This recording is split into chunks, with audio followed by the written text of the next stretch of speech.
งานผ่าปลาน้องปิงปีนี้รู้สึกว่าคนหลายกว่าปีกายได้มื้อนี้ผู้ค้ามาปีกายนี่ก็มาแต่ว่าคนบ่หลายเลยปีนี้รู้สึกว่าหลายในงานผ่าปลาประจำปีน้องปิงบ้านนาตาลตำบลนาตาลอำเภอเต่างอยมื้อนี้คนหลายกว่าปีกายมื้อนี้ปีกายนี่คนบ่หลากหลายปานใดเนื่องจากมันหนาวปีกายนี่ปีนี้บ่หนาวแต่บ่เห็นตะเวนปีนี้ตะเวนบ่เห็นพี่น้องปีนี้บ่เห็นตะเวนได้แต่ว่าคนหลายเลยวันนี้บรรยากาศอึมครึมได้ทำท่าคือฝนสิตกวันนี้วันที่19ทำท่าคือฝนสิตกวันนึงวันใดได้เบิ่งแนวนี้บรรยากาศในงานผ่าปลาประจำปีน้องปิงบ้านนาตาลตำบลนาตาลอำเภอเต่างอยในภูเขาป่าทองคำผสมวันนี้พามาชมงานผ่าปลาประจำปีของไทยบ้านนาตาลตำบลนาตาลอำเภอเต่างอยในบรรยากาศคักคนหลายมื้อนี้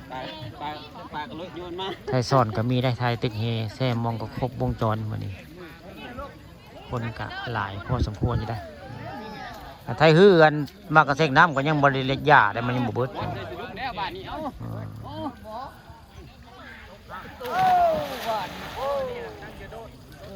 นปลาคอใหญ่บอนบอนอโคเซียเดี๋ยวก็ได้เซียนเฮเขาเจ้าก็เซียเดี๋ยวซะเซียว่าปลาใหญ่บอนไว้ไงงานผ่าปลาน้องปิงปีนี้บรรยากาศคักพี่น้องนี่เนื่องจากแห่จะดุ้งบุญยังบ่มีภายได้บ่นี่ยังบ่มีไผมือเอาไว้ยังบ่มีไผมือจักคนได้งานผ่าปลาน้องปิง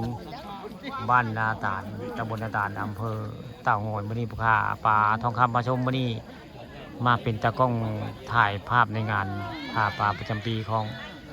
ไทยบ้านนาตาลตำบลนาตาลซึ่งหน้าผู้ค้าปลาใหญ่บ้อนเนี่ยเมื่อกี้นี่ผมปลาใหญ่บ้อนมึงนะซึ่งหน้านี่ปลาใหญ่บ้อนแต่บ่มีพายุมึงนะว่างเปล่าเลย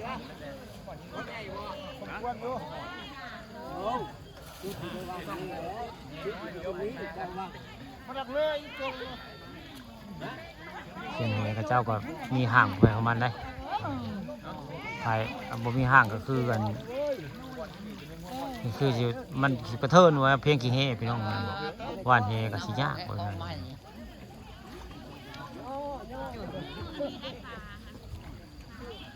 ประเพณีท้องถิ่นคนอีสานแต่ละปีต้อง